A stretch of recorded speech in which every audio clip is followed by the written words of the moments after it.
No, but Deshaun, you already know. I told you this wasn't gonna work out. Look, I have class. I have to go.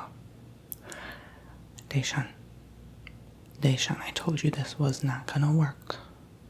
This was not gonna work. Oh. Well, they didn't deserve me anyway.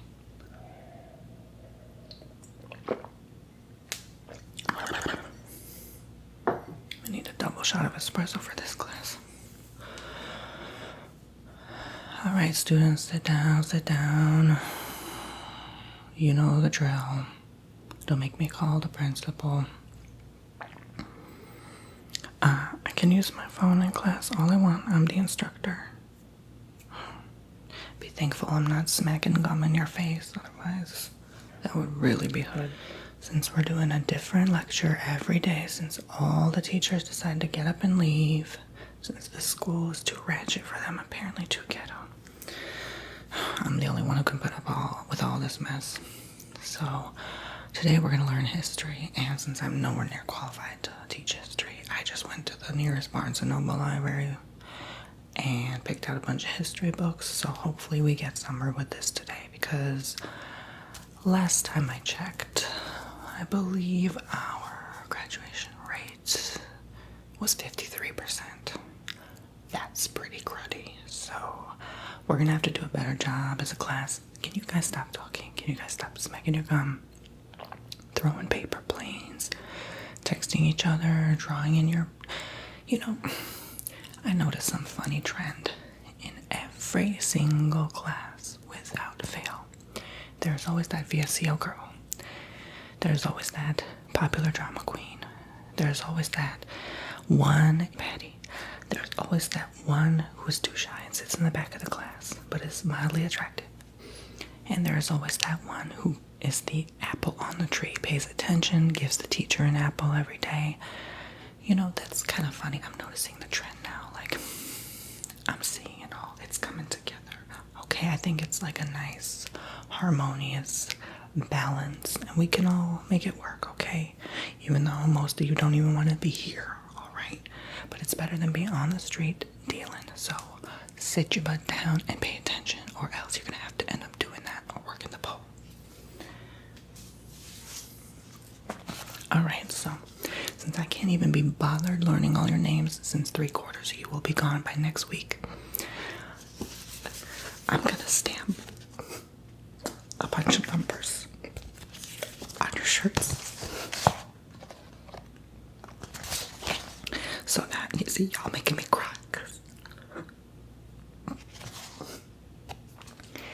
Since you don't want to educate yourselves,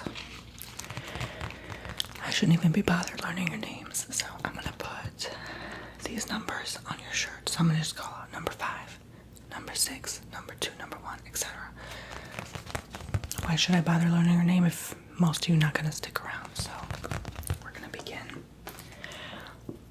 Betty, come up here. Let me put number 1 on your shirt.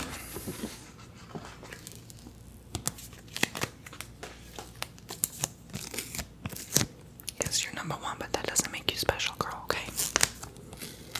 Oh, you're barely wearing any clothes. Where should I even put this? There's 2% cloth on you. You need to cover up, or I'm going to take you to the principal's office. Alright, there you go. Okay, next up is number 2. I don't have 3 or 4, so if some of y'all like that number, too bad. The one who never pays attention, come up here. That's right, I'm talking to you. You know who you are. Always looking down at your desk, drawing. You're number 2. Your parents probably made you number 2 priority. That's why you don't pay attention. That's right, there you go. Flashing all your insecurities right in front of everyone. Who are we gonna make number 5? How about the one who's the nicest one? Come up here.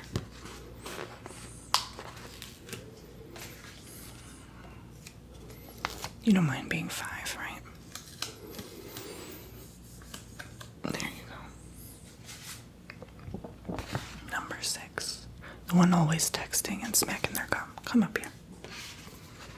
If you don't come up here, you're gonna go to the principal's office. In fact, the dean's office. How about that? And they're gonna put your phone in a drawer for the next 3 weeks. So you're gonna have no choice but to come to school until they give you back your phone. That's right, I thought so. Number 6. And you are not to remove these stickers at all.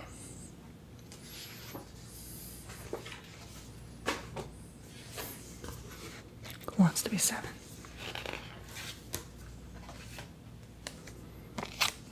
Anyone? I gotta do all the work today, huh? Is that how class is gonna be? Okay. How about the VSCO girl? Come up here. You're number 7, alright? God's number, because you need Jesus in your life. You don't always gotta follow the trends. Oh, deep inside, you're probably extremely insecure and your parents don't love you. I feel for you, boo-boo. Now sit down. Number 8.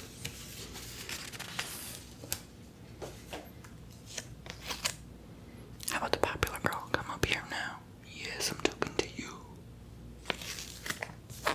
Quit texting your boyfriend in the middle of class. So annoying. You're gonna get pregnant before you even get out of high school. You're not even gonna go to college and you're gonna regret it for the rest of your life. Oh, I'm making you cry. Oh, go bleach your hair more blonde. Scram.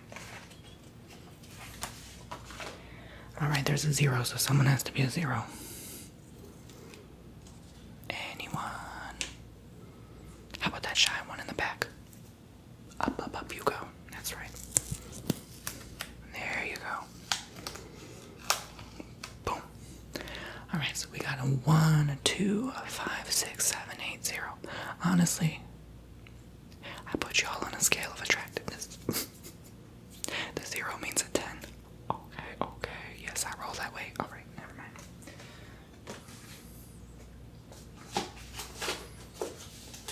So, we have an important letter for the class, which I will announce now. It just got delivered here to my door. I have no idea what it is, but we will see now.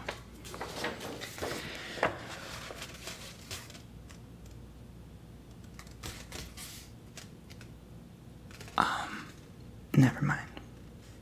I'm just being summoned to jury duty. Never mind. I'm not going. I don't have time for that.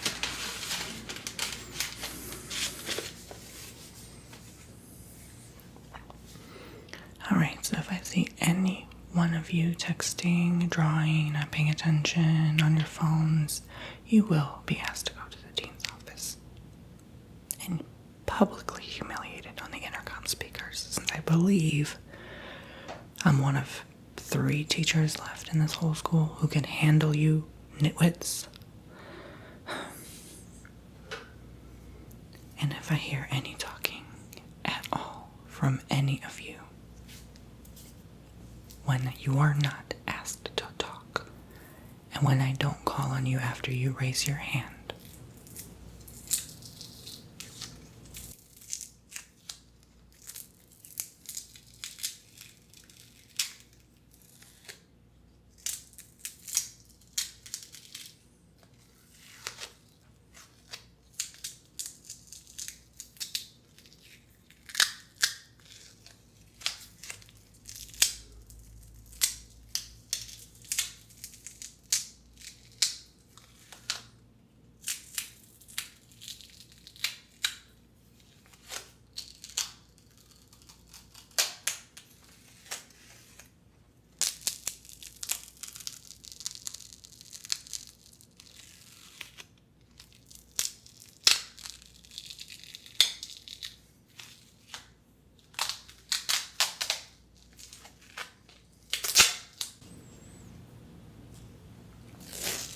this will go very nicely over somebody's mouth today. I can guarantee it. I'm worse than Medea. Don't play. So you were asked to make note cards before you came in here today. So I expected you to go to the store. Oh, I'm sorry. Have your parents drive you to the store because you think you're all that. But you still need someone to be your taxi driver. So I asked you to buy 100 3x5 inch index ruled, specifically note cards. They come like this. Don't pretend you've never seen them before. We live in the hood, but we're not that hood. We have these in our local Walmarts, okay? Not like any of you go to Walmart and you just buy everything online nowadays on Amazon. You can find this too, okay?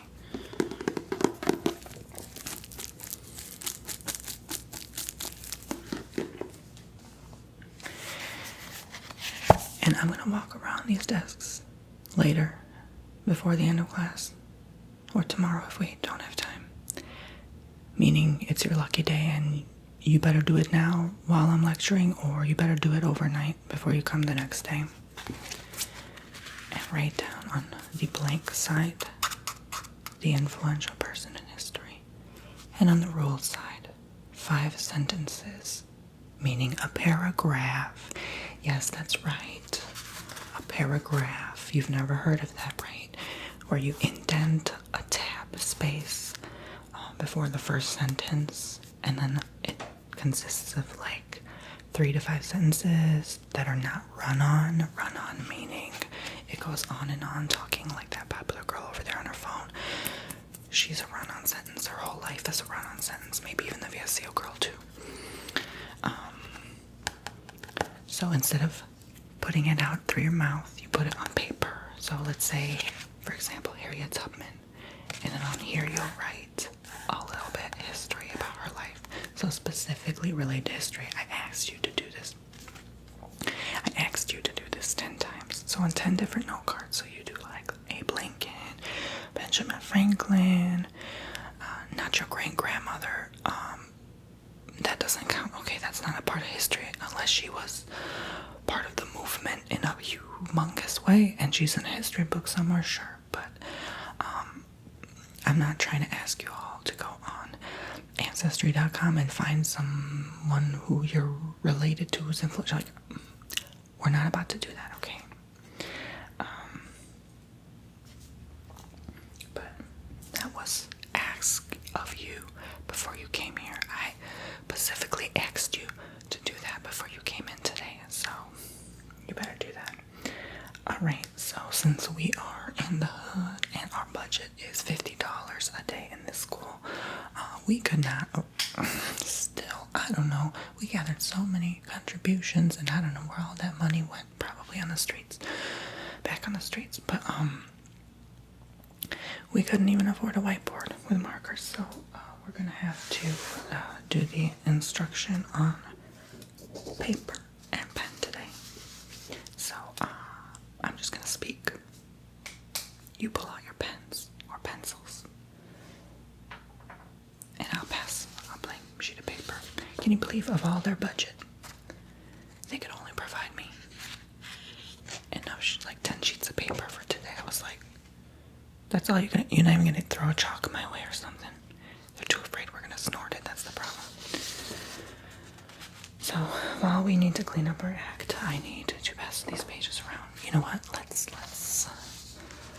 let the popular girl pass them around. Give her something to do besides getting carpal tunnel. That's right. Oh, you know you do more with those thumbs and fingers than be on your phone. Let's be real, okay? Just saying. All right. So while she's doing that, I'm gonna take a look at what I can afford on my minimum wage salary being a teacher for you petty behind students. Ooh, those chairs look nice. Deshaun would love that. Oh wait, I just broke up with him.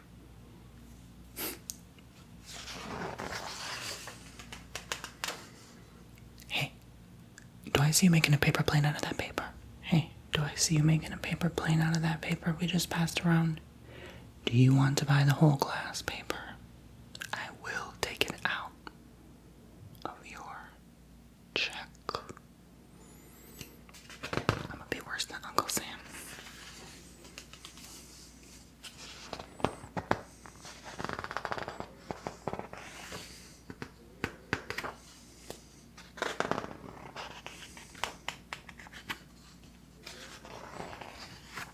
Buying things for the house is fun and games till you realize one pillow costs $25. No, thank you.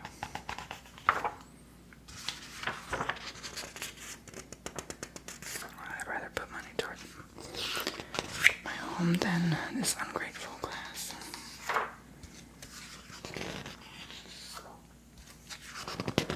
They don't pay us enough, teachers, and we still are expected to buy supplies. Get out of here with that. As if you're my own children.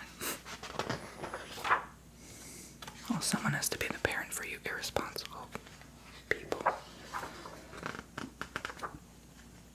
Trying so hard not to curse to set an example.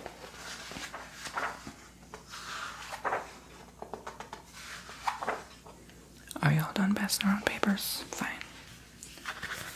I'll take a look at this later. I can probably buy the lemon.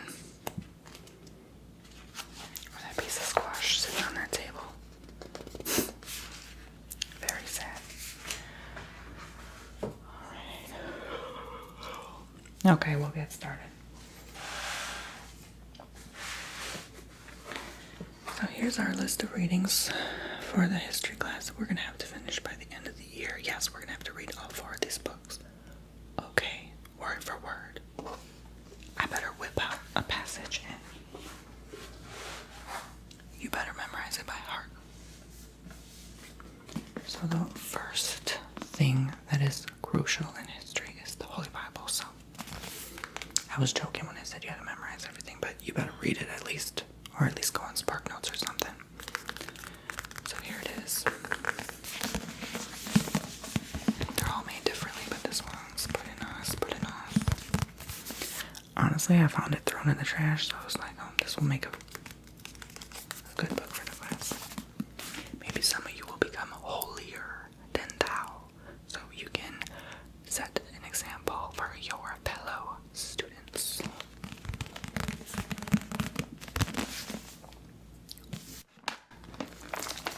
So we'll flip to a random page. Oh, page 500. What are the odds of that? The second book of the Kings. It even opens to a new passage. So I'll just start reading at random. Moab rebelled against... Look at me, starting to read and people think I can't hear them like have an IQ of 50 or something. Does that give you permission to start talking to your friend as soon as I start reading? No, this is church. We're gonna pay attention to this now and nothing else. And if I hear anything coming out your stinky little mouths, and I know the stinky, I can see the yellow teeth from here. All you do is drink coffee, but then you sit all day. Like, what's the point? You're gonna drink coffee just to sit. I see all of you. I will unmask every one of you and leash my furious fire. That's from the Bible. See, I just quoted something from the Bible, so yeah, anyway. I'm tired of reading from this. I'm gonna give up.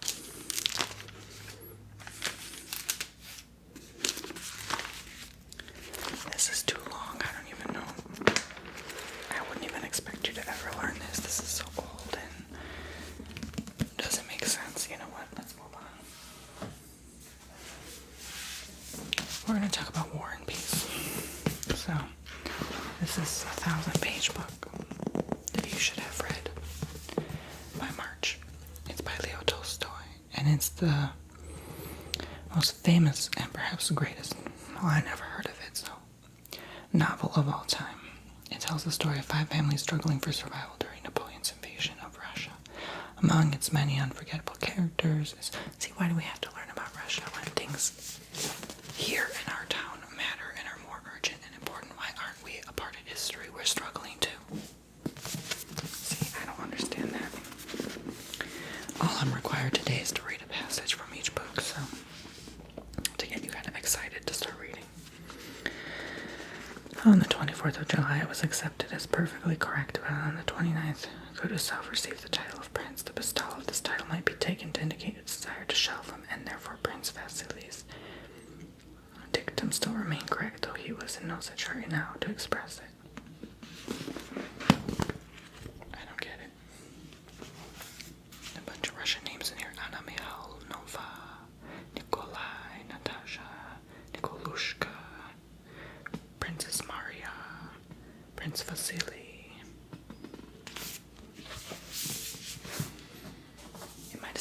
in Russian because I don't get any of it. So the next reading is Uncle Tom's Cabin by Harriet Beecher Stowe. A sensitive subject for many. Let me read a passage, but it's all part of history, so you should know it. You should know your American roots, okay? But 2 years' trial satisfied me that I could not be a partner in that matter. To have a great gang of 700, this whole town is a gang of 700, whom I could not know personally or feel any individual interest in, bought and driven, how the Fed worked like so many horned cattle, strained up to a military precision. The question of how little of life's commonest enjoyments would keep them in working order being a constantly recurring problem. The necessity of drivers and overseers, the ever necessary whip, first, last, and only argument. The whole thing was insufferably disgusting and loathsome to me, and when I thought of my mother's estimate of one poor human soul, it became even frightful. God, how this book reminds me a lot of this town. Deal with all you insufferable people. Alright. Makes my hair itch, my skin crawl, and goosebumps. The last book you're required for history is A Patriot's History of the United States. Another incredibly long book that you should know. So let's read a passage. A tornado of cheering. Following the Great War, the worst war in human history up to that point, few nations had the resources or the desire to fan even the smallest embers of conflict. The Republican administration sought to go even further, however, by ensuring peace through active negotiations to limit weapons, encouraging discussions among the former enemies, and assisting the German Weimar Republic when it experienced rampant inflation in the mid-1920s. Pay attention. These were not isolationist positions in the least, nor did they characterize small government views associated with the Republicans, especially when it came to the German question. Interesting. $27. Whoa.